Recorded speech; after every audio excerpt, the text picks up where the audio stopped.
ओम शांति। आज 28 सितंबर 2020 है और आज बाबा के साकार रूप से चले हुए मधुर महावाक्यों का स्पष्टीकरण देने के लिए हमारे साथ हैं आदरणीय आशा दीदी। ओम शांति दीदी।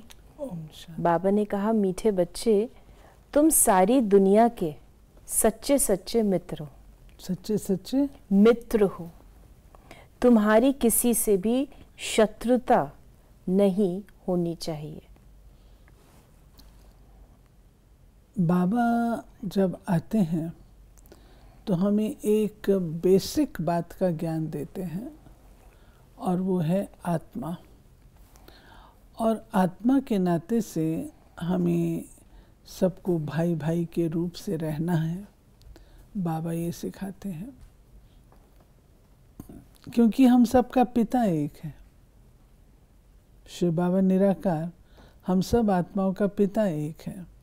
जब पिता एक है, परिवार एक है, हम सब आपस में भाई भाई हैं, तो हमारी शत्रुता किसी से कैसे हो सकती है? हमारा आत्मा अपना ही मित्र अपना ही शत्रु है, ये कहा गया।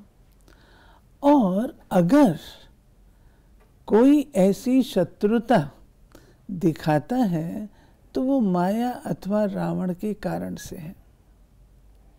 तो रावण वो हमारे बीच में वैमनस्य लाता है, तेरा मेरा।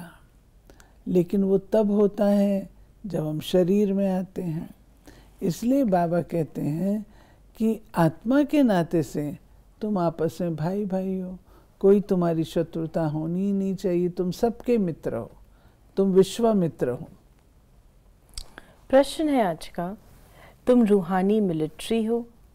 तुम्हें बाप का कौन सा डायरेक्शन मिला हुआ है जिसे अमल में लाना है? तुम्हें डायरेक्शन है कि बैच सदा लगा कर रखो। कोई भी पूछे ये क्या है, तुम कौन हो, तो बोलो हम हैं सारी दुनिया से काम की अग्नि को बुझाने वाले फायर ब्रिगेड। इस समय सारी दुनिया में काम अग्नि लगी हुई है। हम सबको संदेश देते हैं, अब पवित्र बनो, दैवी गुण धारण करो तो बेड़ा पार हो जाएगा।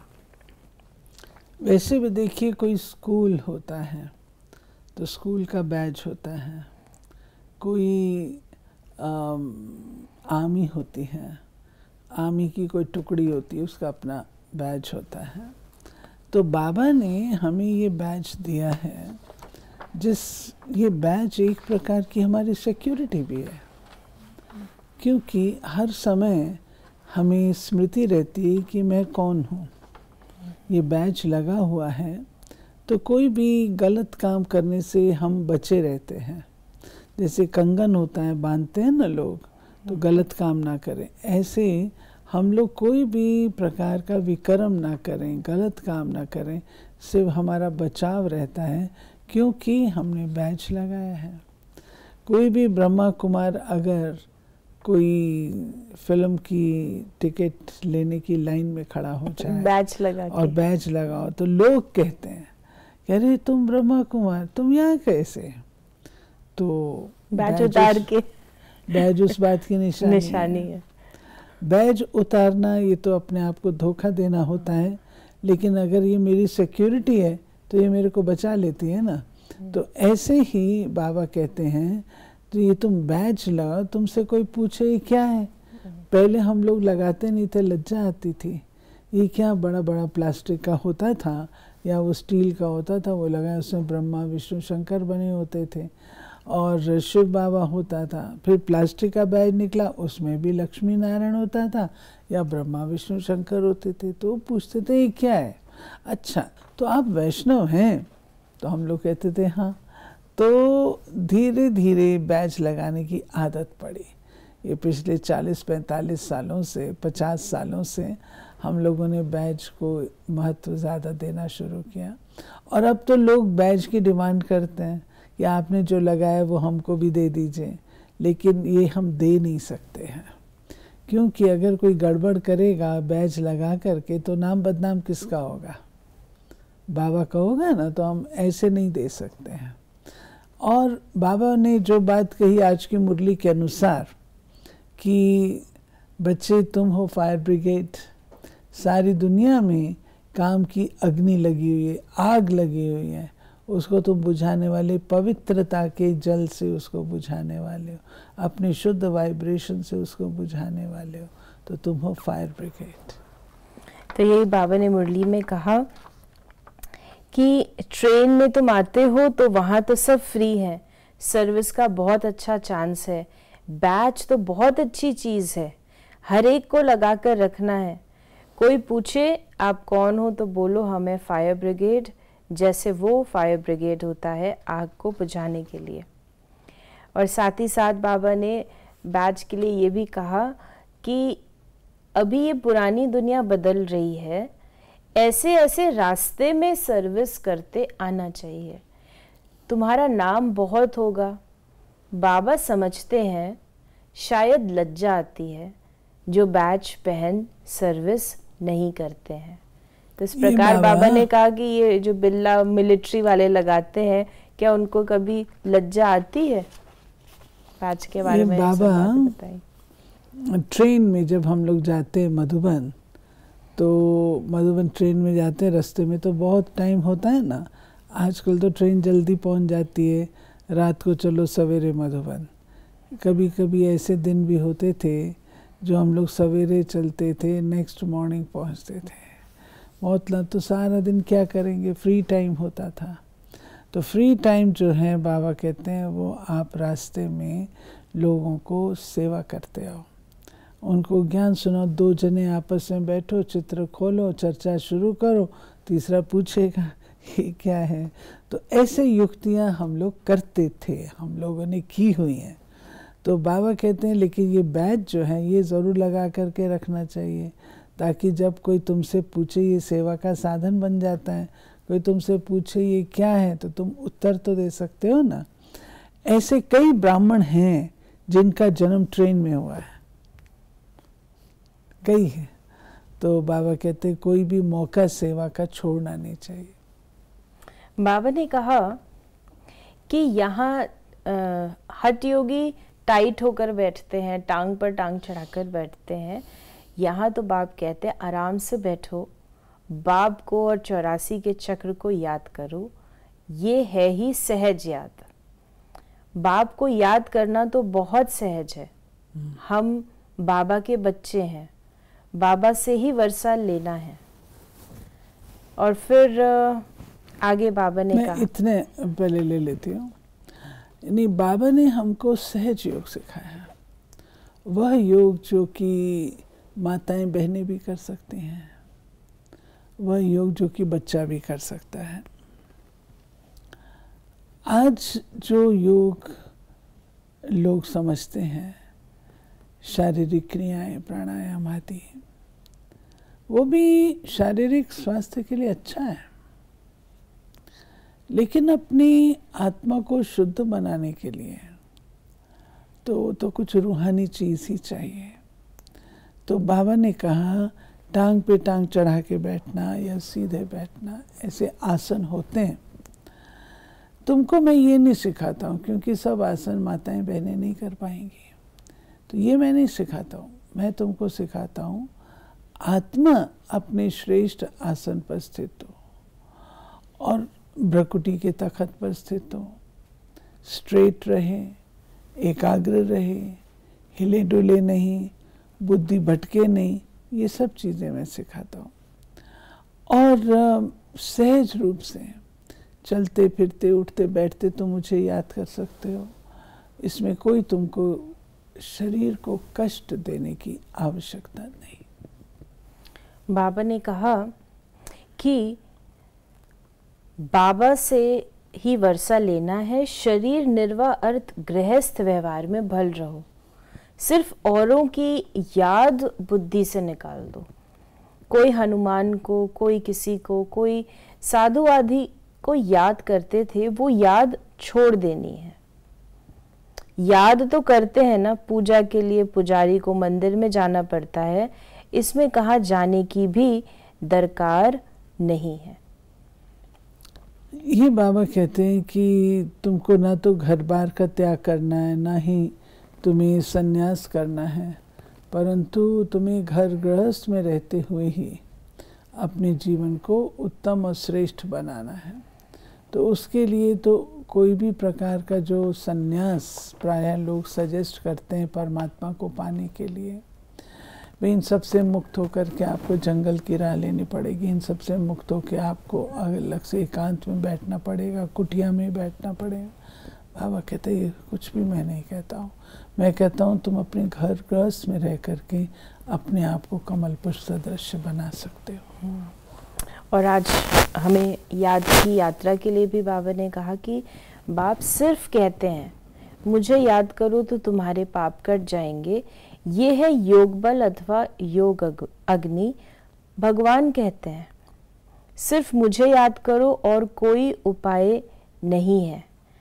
और ऐसा भी कहा कि चाहे यहाँ रहने वाले हों, चाहे घर गृहस्थ में रहने वाले हों, ऐसे नहीं कि यहाँ रहने वाले जास्ती याद कर सकते हैं।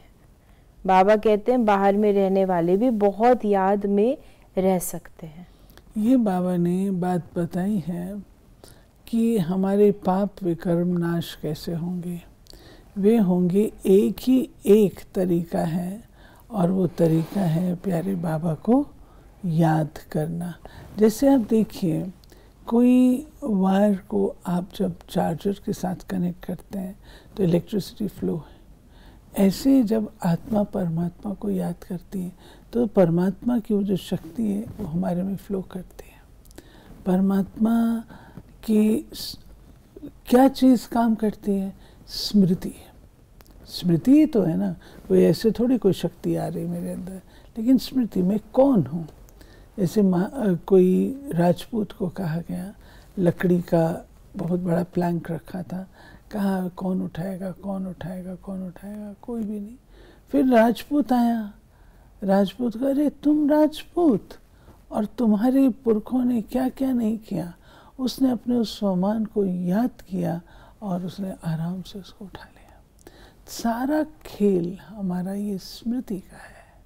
बाबा को जब हम याद करते हैं, स्मृति याद करते हैं, तो याद से ये बात मैं ज्योति बिंदु को देख रही हूँ, नहीं, बाबा के उन गुणों को याद करते हुए मैं स्वयं को भी समझती हूँ कि बाबा के ये गुण है तो मैं इसकी मास्टर हूँ, बाबा की बच्ची हूँ, मैं मास्टर हूँ।